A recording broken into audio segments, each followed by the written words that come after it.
Chers frères et sœurs qui avaient choisi ce soir de s'associer avec nous pour l'étude biblique de la parole de Dieu,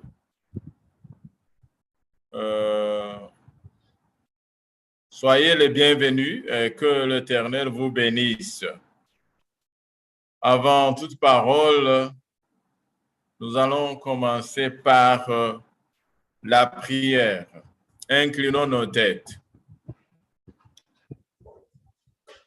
Éternel, notre Dieu, notre Père, nous te remercions, nous te louons, nous te glorifions, nous te magnifions. Merci pour ta bonté, merci pour tes bénédictions, merci pour ta protection, merci pour ton amour infini. Nous allons, Seigneur, ouvrir ta parole, mais nous sommes des humains, pécheurs, coupables devant toi. Nous te remercions pour ta grâce et pour le sang de ton Fils Jésus-Christ. Et nous invitons, Seigneur, ton Esprit Saint, afin qu'il puisse nous joindre, afin que tout quiconque écoute ta parole puisse tirer les bénédictions qui découlent de toi-même. Ce sont les grâces que nous te demandons au nom de notre Sauveur et Seigneur Jésus. Amen. Merci, chers frères et sœurs qui vous êtes joints à ces chaînes. Et merci pour la présence. Que vous soyez sur la chaîne Zoom ou bien que vous soyez sur la chaîne YouTube, les deux sont en train de passer parallèlement. Et nous remercions à tous ceux qui ont choisi de se connecter et nous voulons aussi encourager en même temps tous ceux qui écoutent de partager la parole de Dieu, de partager le lien quand ça vous a aidé. Notre étude de ce soir porte sur un thème qui dit que nous sommes son ouvrage. Eh bien, nous sommes l'ouvrage de Dieu. Bien, ça c'est une parole que peut-être on ne parle pas souvent, ou bien à laquelle on ne réfléchit pas souvent, mais dire que nous sommes son ouvrage. Nous sommes l'ouvrage de Dieu. Nous sommes l'œuvre de sa main. Nous sommes son ouvrage. Eh bien, on raconte une petite histoire de un monsieur qui avait sa voiture en panne sur la route et il ne savait que faire. Il avait tout essayé, il avait tout bricolé, il avait tout démarré, éteint, ôté la batterie, la remis, voyons, tout, essayant d'essayer tous les manies possibles de la mécanique qu'il ne pouvait rassembler. Il n'arrivait pas à démarrer sa voiture. Il était en même temps inquiet sur la route, mais en même temps un peu frustré parce que la voiture n'arrivait pas à commencer. Eh bien, un homme passa et voyant qu'il essayait de se débattre pour démarrer la voiture, l'homme s'approcha de la voiture, il vit sa marque, il vit l'année de production, il vit un peu de détails sur la voiture et s'approchant du chauffeur mécanicien qui pensait qu'il se connaît dans la mécanique, il dit, eh bien, va, ouvre telle part, touche et fais comme ceci et comme ceci et comme cela, la voiture va démarrer. Mais notre pauvre chauffeur, croyant qu'il connaît, eh bien, il est aussi mécanicien, croyant qu'il savait et qu'il avait tout essayé, essaya de dénigrer, même de ne pas donner assez d'attention à son visiteur qui apparaît de nulle part pour commencer à lui donner des instructions sur sa propre voiture. L'homme insistant qu'il avait tout essayé, que ça ne marchait pas, mais le visiteur lui dit, c'est moi qui te dis, va, touche telle part et la voiture va démarrer. Et le monsieur, avec beaucoup d'hésitation, mais comme il n'avait plus rien à faire, qu'il avait tout essayé, bon, il fit comme Pierre quand il parlait à Jésus que voici, nous avons essayé toute la nuit sans attraper aucun poisson. Mais comme tu le dis, bon, on va essayer encore, ça ne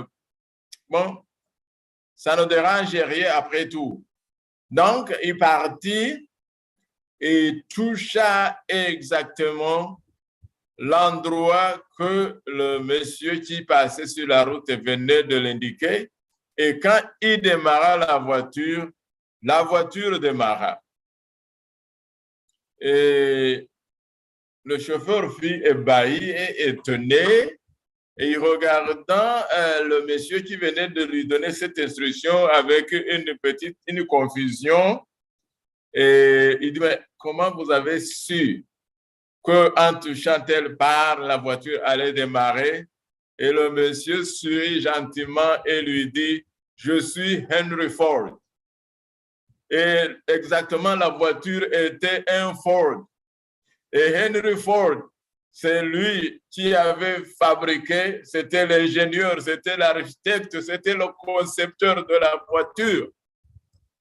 Et avez-vous jamais vu un outil, un instrument qui n'a pas de fabricant? Eh bien, normalement, chaque outil, chaque moteur, chaque engin, quand il sort, il est suivi d'un manuel dont l'utilisateur signé par le fabricant. Et on donne tous les détails, comment faire fonctionner cet engin. Eh bien, nous sommes aussi fabriqués, nous sommes faits. Nous ne sommes pas le produit du hasard, comme certains ingénieux ont pu inventer du néant, que nous sommes inventés, que nous sommes venus du néant. Eh bien, vraiment, voilà pourquoi, en fait, l'être humain n'est plus respecté, parce qu'il y a parmi nous les gens qui croient que nous sommes venus du néant. Et si vous êtes venus du néant, vous avez évolué à partir des vers, c'est vrai que vous ne devez avoir aucune valeur. Mais si nous avons un fabricant, nous devons faire attention. Eh bien, la parole de Dieu nous adresse une parole pour nous rassurer que nous avons un fabricant. Eh bien, quand vous avez un fabricant, vous devez faire attention, très attention à ce que le fabricant a dit et à ce que le fabricant a écrit. Et Ésaïe chapitre 64, verset 7, nous dit des paroles qui nous montrent que nous avons un fabricant. Nous avons un utilisateur. Eh bien, Ésaïe 64, verset 7, il est dit, « Cependant, ô Éternel, tu es notre Père, nous sommes l'argile, et c'est toi qui nous as formés. Nous sommes tous l'ouvrage de tes mains. » Mes chers frères et sœurs qui m'écoutez ce soir, Ésaïe nous confirme que comme l'argile dans les mains d'un potier, nous sommes aussi fragiles. Mais nous avons un fabricant, nous avons un concepteur, quelqu'un qui nous a conçus et qui nous a mis en place eh bien, nous sommes son ouvrage. Maintenant, si vous êtes un ouvrage de quelqu'un, de quelques ingénieurs que ce soit, comment est-il possible que l'ingénieur n'a pas bien fourni de détails? Ou bien comment est-il possible que nous pouvons commencer à faire et agir comme nous voulons? Eh bien, le verset qui suit et va encore plus loin pour nous dire que nous n'avons pas, bon, c'est vraiment intéressant, que nous avons un fabricant et qui nous a conçus et qui nous a mis en place et qui nous a pas laissé au fruit du hasard comme certains pensent.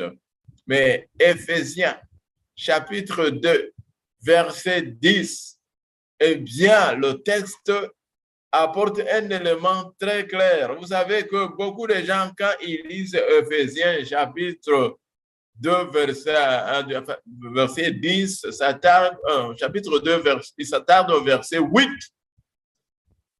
qui dit que, voilà, le verset 8, c'est un verset très connu, mais pour ne pas risquer de le massacrer, je vais le lire.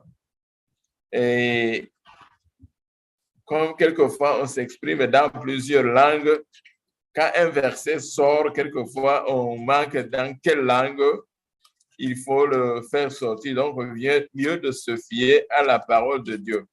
Donc, je disais que beaucoup de chrétiens, de croyants, de gens qui lisent la Bible, ils s'attardent à Éphésiens chapitre 2, verset 8, qui dit que « Car c'est par la grâce que vous êtes sauvés, par le moyen de la foi, et cela ne vient pas de vous, c'est le don de Dieu. » Donc, nous sommes sauvés par la grâce, et ça ne vient pas de vous, mais c'est le don de Dieu. Mais ça continue, verset 9. Ce n'est point par les œuvres, afin que quiconque ne se glorifie.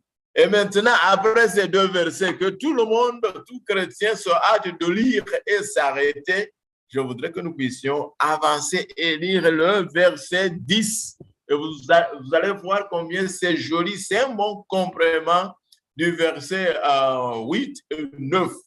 Eh bien, le verset 10, la version Louis II dit « Car nous sommes son ouvrage, ayant été créés en Jésus-Christ pour de bonnes œuvres que Dieu a préparées d'avance afin que nous les pratiquions. » Mes frères et sœurs, nous sommes l'ouvrage de Dieu et nous avons été créés en Jésus-Christ. Et étant créés en Jésus-Christ, eh bien, ce n'est pas seulement ça, mais nous avons aussi été mis en place pour une œuvre spéciale. C'est bien une œuvre spéciale que Dieu nous a prédisposée à le servir et à servir la cause pour laquelle nous sommes là.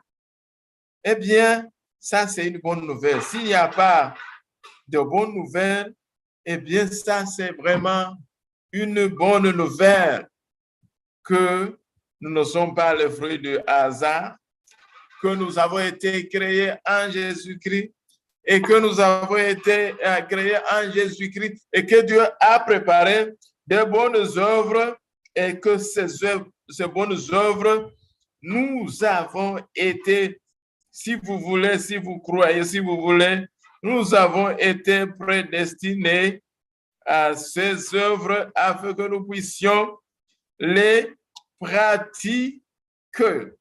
Donc,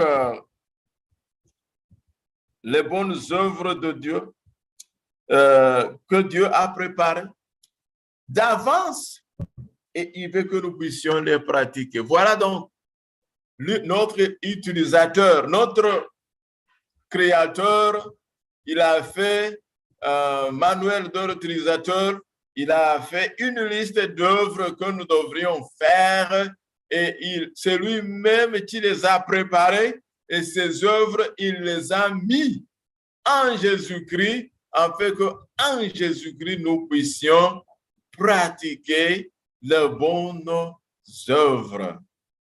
Que Dieu soit loué. Maintenant, nous allons voir quelques exemples de personnes qui ont été appelées par Dieu et ils ont été appelés à faire des œuvres de Dieu.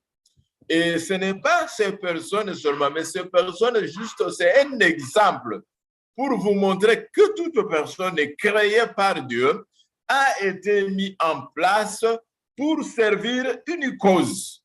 Donc, vous et moi, nous avons été créés et nous avons été rachetés à un grand prix et par Jésus-Christ, Dieu nous a prédestinés à faire de bonnes œuvres qu'il a préparées en Jésus-Christ afin que nous puissions pratiquer ces œuvres. Maintenant, la question, c'est de savoir, est-ce que nous servons la cause pour laquelle Dieu nous a mis en place ou bien, comme il nous a donné le libre arbitre, le choix de faire ce que nous voulons, nous avons rejeté le plan de Dieu et nous avons commencé à faire comme nous voulons. Et ça, c'est très inquiétant et c'est très triste. Voyons Abraham. Abraham, il causait avec les anges, il causait avec Dieu. Et maintenant, au chapitre 19, 18 du livre de Genèse, versets 16 à 19, version Louis II, nous lisons. Ces hommes se levèrent pour partir et ils regardèrent du côté de Sodome. Abraham alla avec eux pour les accompagner. Je me rends compte qu'Abraham avait la culture africaine. Ce sont les Africains et peut-être aussi les orientaux qui accompagnent le visiteur. Je me rappelle d'un frère qui a été visité par un visiteur qui lui venait de l'Occident. Et quand, après la visite, le frère l'a accompagné. Maintenant, le frère qui venait de l'Occident continuait à regarder en arrière, se demandant pourquoi le frère qu'il avait visité ne retournait pas dans sa maison, mais continuait à s'accompagner. Il se demandait, est-ce qu'il y a quelque chose que j'ai fait ou bien est-ce que la personne, il y a quelque chose qu'il ne m'a pas dit. Donc, c'est comme ça que les Occidentaux, quelquefois, ils les agissent quand vous les accompagnez. Mais quand un oriental ou bien un Africain a une visite de marque, il ne peut pas te laisser à la porte pour dire au revoir. Mais l'Africain ou l'oriental t'accompagne quelques mètres, quelques kilomètres. Vous vous rappelez, quand nous étions enfants, quelquefois nous nous accompagnons pour arriver avec les enfants chez eux et les enfants se lèvent et nous accompagnent encore vers chez nous, encore nous les bons, nous les accompagnons.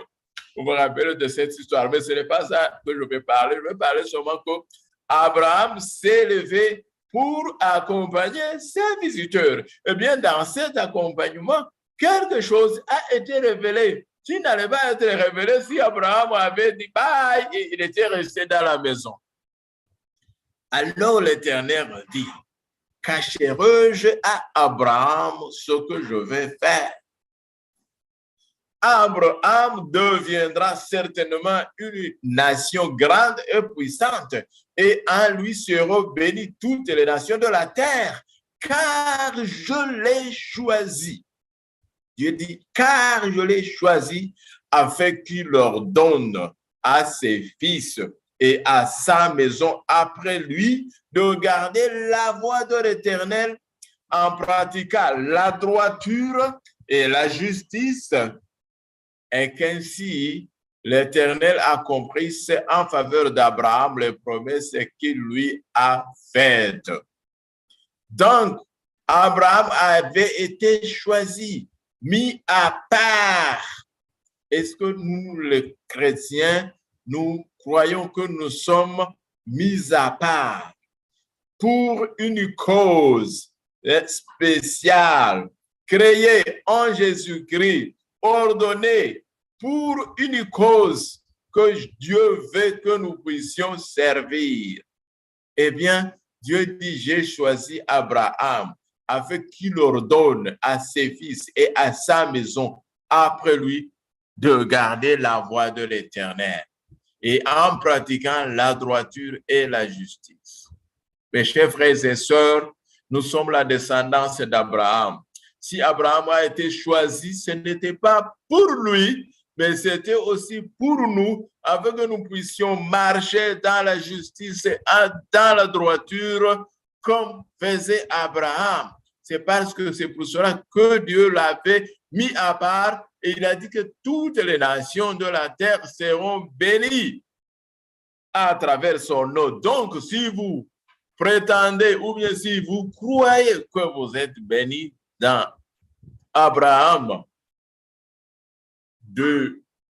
duquel est sorti David et duquel est sorti en fin de compte Jésus, dans lequel nous avons été créés, eh bien, nous devons marcher dans la voie de l'Éternel et nous devons pratiquer ces œuvres. Maintenant, ici, nous trouvons les œuvres que Dieu a préparées d'avance afin que nous les pratiquions. Ce sont les œuvres de la droiture, ce sont les œuvres de la justice. Okay? Maintenant, si nous pratiquons les œuvres que Dieu a préparées d'avance afin que nous les pratiquions, alors l'Éternel va accomplir en faveur de nous les promesses qu'il nous a faites. Nous allons trouver encore un autre choisi. Quand Dieu choisit quelqu'un, eh bien, il a une raison spéciale de l'avoir choisi. Vous, au contraire aussi, vous êtes une race loyale, une nation sainte, un peuple élu. Eh bien, pour faire quoi? Pour manger et boire, s'enivrer et se réjouir? Non, pour proclamer les bienfaits de celui qui vous a appelé des ténèbres à son admirable lumière. Nous sommes des témoins. Dieu a préparé des œuvres que nous devons pratiquer. Voici un autre qui avait été préparé pour une œuvre spéciale. Eh bien, ici, je parle de Cyrus, que nous trouvons à Ésaïe, chapitre 45, et nous lirons dans la version Louis II à partir du verset 1 à 4, plus à 6, et nous continuerons un peu. Ainsi parle l'Éternel à son oint, à Cyrus, qu'il tient par la main, pour terrasser les nations devant lui et pour relâcher la ceinture des rois, pour lui ouvrir les portes afin qu'elles ne soient plus fermées. Et que l'Éternel lui dit, je marcherai devant toi, j'aplanirai les chemins montueux, je romprai les portes d'airain et je briserai les verrous de fer. Je te donnerai des trésors cachés, des richesses enfouies, afin que tu saches que je suis l'Éternel qui t'appelle par ton nom, le Dieu d'Israël.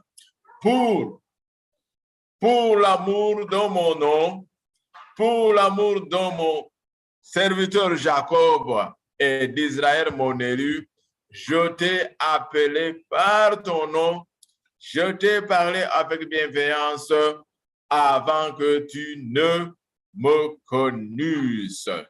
Eh bien, Cyrus a été identifié pour une cause.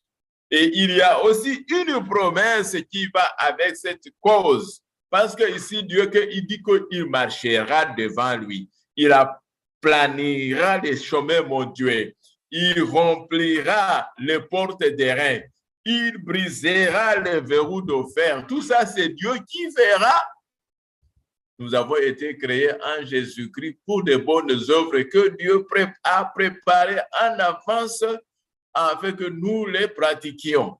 Donc, le titre de notre sermon, eh bien, vous avez été,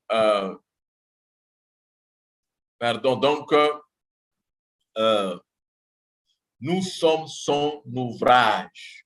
Eh bien, si nous sommes son ouvrage, nous devons en même temps servir la cause pour laquelle il nous a mis en place, il nous a séparés, il nous a mis à part. Ésaïe continue avec le verset 6, 12 et 13 en disant, « C'est afin que l'on sache du soleil levant au soleil couchant que hors moi, il n'y a point de Dieu. » Voyez pourquoi Dieu t'a choisi, mon frère. Ce n'est pas seulement pour que tu t'assis à côté, que tu marches, que tu sois béni avec ta famille, avec ta maison, dans ton emploi, dans tes richesses. Non, c'est afin que l'on sache du soleil levant au soleil couchant que hors de Dieu, il n'y a point de Dieu. Je suis l'Éternel, il n'y a point d'autre. C'est moi qui ai fait la terre et qui sur elle a créé l'homme. C'est moi. Ce sont mes mains qui ont déployé les cieux et c'est moi qui ai disposé toute leur armée. C'est moi qui ai suscité Cyrus dans ma justice et j'aplanirai toutes ses voies. Il rebâtira ma ville et libérera mes captifs sans rançon ni présent, dit l'Éternel des armées. Eh bien, mes frères et sœurs, un petit rappel, nous avons été créés, et nous sommes son ouvrage, nous avons été mis à part, séparés pour une œuvre spéciale. Ce n'est pas pour être là seulement et bien être comme spectateur. Non, nous sommes acteurs et pas acteurs qui fait juste une action juste pour animer ou amuser. Non, quelqu'un d'actif qui doit faire et amener des desseins de Dieu à l'accomplissement. Nous sommes son ouvrage. Nous lisons en Philippiens, chapitre 2, versets 12 à 13, pour voir que les œuvres que nous devons faire, nous venons de voir que c'est Dieu qui les a préparées d'avance. Nous avons vu que les œuvres que Cyrus devait faire, Dieu les avait préparées d'avance. Il est venu seulement marcher en suivant le pied de Dieu parce que Dieu avait déjà tracé le pied. Mais Cyrus pouvait désobéir. Hein? Abraham aussi, nous avons vu qu'il a été mis à part, séparé pour une cause. Il pouvait désobéir et quand il désobéissait, Dieu était patient avec lui jusqu'à ce qu'il revenait dans le chemin. Ainsi, mes bien-aimés, nous disons, ainsi, mes bien-aimés, comme vous avez toujours obéi, je souligne le verbe obéir. Parce qu'il y a des gens qui ne veulent plus obéir, surtout dans ces derniers temps, on pense que l'obéissance, ce n'est pas quelque chose de bien. On doit faire ce qu'on veut. On veut faire sa volonté. Ainsi, mes bien-aimés, comme vous avez toujours obéi, travaillez à votre salut avec crainte et tremblement, non seulement comme en ma présence, mais bien plus encore maintenant que je suis absent. Car, et c'est le verset que je cherchais, insiste ici, car c'est Dieu qui produit en vous le vouloir et le faire selon son bon plaisir.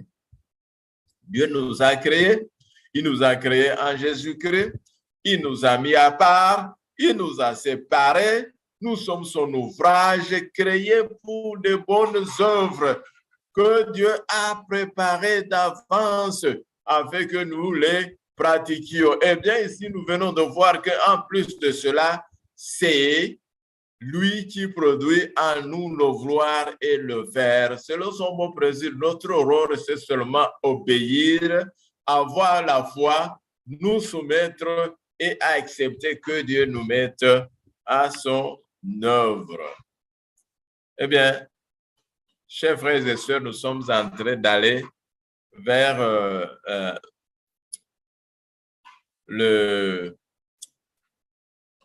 la fin. Mais avant d'aller à la fin, nous allons lire 2 versets et nous allons clôturer. Nous lirons Ésaïe chapitre 43, versets 1 et 2.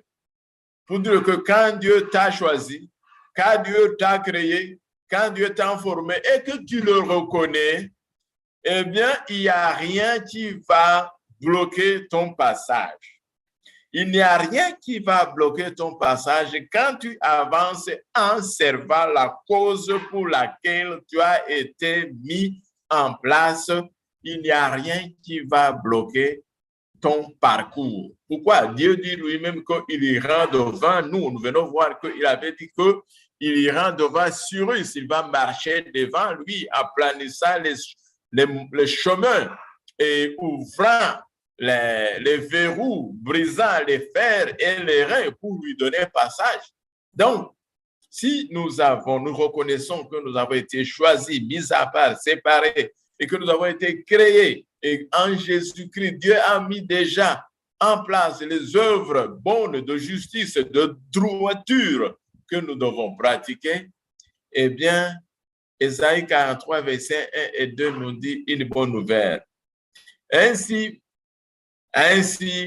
parle maintenant l'Éternel, qui t'a créé, ô Jacob, et qui t'a formé, ô Israël.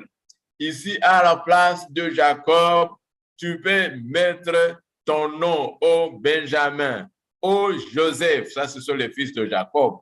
Pourquoi pas Thaddée, ainsi que quelqu'un d'autre. Ainsi parle l'Éternel qui t'a créé, ô toi, et qui t'a formé, ô moi ou bien toi.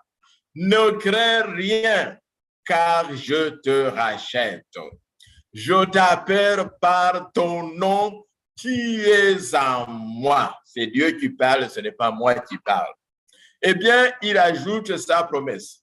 Comme j'ai dit, quand nous acceptons de nous soumettre, quand nous acceptons d'obéir, quand nous reconnaissons que nous sommes sa propriété, son ouvrage, eh bien, il y a des promesses très chères. Eh bien, la promesse dit, comme je disais, il y a rien qui va te bloquer. Si tu traverses les eaux, je serai avec toi. Et les fleuves, ils ne te submergeront point. Si tu marches dans le feu, tu ne te brûleras pas et la flamme ne t'embrasera pas. Mes chers frères et sœurs, nous avons un Dieu fort, un Dieu puissant qui nous a créés, qui nous a formés, qui nous a conçus. Et en même temps, il a donné son Fils Jésus-Christ pour marcher devant nous. Vous savez qu'il est notre berger. Le berger des brebis ne marche jamais derrière les brebis. C'est le berger des vaches qui marche derrière. Mais nous sommes ces brebis. Eh bien, il marche devant nous pour aplanir le chantier, les chemins. Eh bien, il nous rassure que nous sommes à lui, que tu es en moi. Je t'appelle par ton nom. Ne crains rien quand je te rachète. Si tu traverses n'importe quelle situation, n'importe quelle condition, je serai avec toi. Mes frères et sœurs, je veux clôturer par ce verset simple, mais qui dit tout. Lisez avec moi en Apocalypse. Eh bien, aujourd'hui, je n'ai pas beaucoup projeté les versets, mais je vais projeter ce verset pour clôturer. Le verset que je vais projeter mérite d'être projeté et partagé. Eh bien, nous avons vu que nous avons été créés pour la droiture, pour la justice, pour les bonnes œuvres que Dieu a préparées en avance en Jésus-Christ afin que nous les pratiquions. Mais qu'est-ce que ces œuvres maintenant font de nous? Eh bien, nous lisons en Apocalypse chapitre 19, versets 7 et 8. Réjouissons-nous. Donc, quand vous avez obéi, quand vous vous êtes soumis, quand vous avez vraiment reconnu que vous avez un créateur, quelqu'un qui vous a formé, quelqu'un qui vous a mis à place, quelqu'un qui marche devant vous, quelqu'un qui vous a mis à part pour une œuvre spéciale, quelqu'un qui dit ne crains rien, quelqu'un qui dit je marche devant toi pour aplanir tes sentiers, quelqu'un qui dit si tu traverses les eaux, je serai avec toi, ils ne vont pas te submerger. Si tu traverses le feu, les flammes ne vont pas te toucher. Eh bien, il conclut. Eh bien, quand nous découvrons tout ça, quelle sera notre réponse? Eh bien, Jean dit, réjouissons-nous et soyons dans l'allégresse et donnons-lui gloire, car les noces de l'agneau sont venues et son épouse s'est préparée. Son épouse, c'est nous, le corps de Christ. Nous qui avons été créés en Jésus-Christ, nous formons en même temps le corps de Christ. L'Église, eh bien, son épouse s'est préparée et il lui a été donné de se revêtir d'enfants lin éclatant, pur, car le fin lin, ce sont les œuvres justes des saints. Amen. Eh bien, mes chers frères et sœurs qui m'écoutez ce soir, la parole de Dieu, elle est très claire. Nous allons nous résumer. Nous sommes une créature de Dieu. Dieu nous a créés. Dieu nous a séparés. Dieu nous a mis en place et nous a laissés au hasard. Comme les évolutionnistes disent que nous sommes le résultat du hasard, nous sommes le résultat d'une œuvre bien très réfléchie, une œuvre grandiose. Et Dieu nous a créés et nous a recréés en Jésus-Christ. Il nous a choisis, il nous a séparés. Il nous a promis que nous sommes son ouvrage.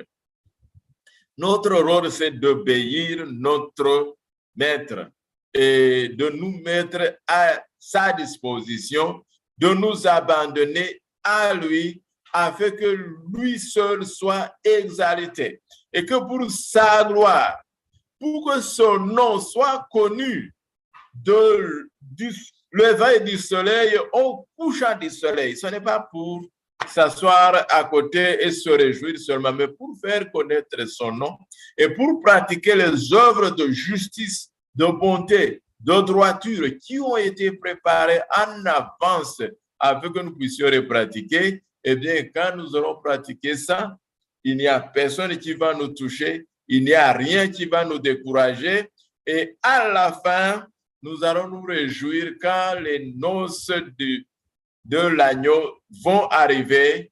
Nous, eh bien, la mariée, nous, l'épouse, nous serons vêtus de la tête jusqu'aux pieds du fin lin, eh bien, qui sont les œuvres de justice des saints que Dieu a préparées d'avance en Jésus-Christ, afin que nous puissions marcher dans ces œuvres. Je vous invite ce soir, mes chers frères et sœurs, à ouvrir vos oreilles, à être attentifs, à ouvrir votre cœur, afin de reconnaître que vous ne vous appartenez pas vous-même, que vous n'êtes pas libre de faire ce que vous voulez. Même si vous êtes libre de dire à Dieu, tu peux attendre. De dire à Dieu, écoute, ce n'est pas maintenant. Comme disait Hérode, tu allais me convaincre à être chrétien. Non, mais de nous abandonner complètement et de nous remettre complètement entre les mains du fabricant, du concepteur, afin que notre vie entière, lui soit consacrée et que nous puissions un jour eh bien, célébrer sa venue sur les nuées. Quand il va venir chercher son épouse, il nous trouvera prêts. Que le nom de l'Éternel soit loué, glorifié, adoré, de maintenant en éternité. Au nom de Jésus. Amen. Prions le Seigneur, mes frères et sœurs, ensemble. Notre Dieu, notre Père, toi qui nous as créés, toi qui nous as fait, et toi qui nous as donné ton Fils unique, Jésus-Christ, et toi qui nous as préparé les œuvres de justice, de droiture en Jésus-Christ, afin que, obéissant et soumis à Jésus, nous puissions pratiquer la droiture et nous puissions être préparés pour vivre avec toi éternellement. Nous te remercions ce soir et nous te remercions pour cette parole, que ton Esprit Saint nous guide, nous encourage, nous fortifie et qu'il nous donne cette beauté que de nous revêtir, Seigneur, du fin lin des œuvres justes et des saints que tu as préparés. Voici la grâce que nous te demandons ce soir au nom de notre Sauveur, Seigneur Jésus-Christ. Amen. Amen.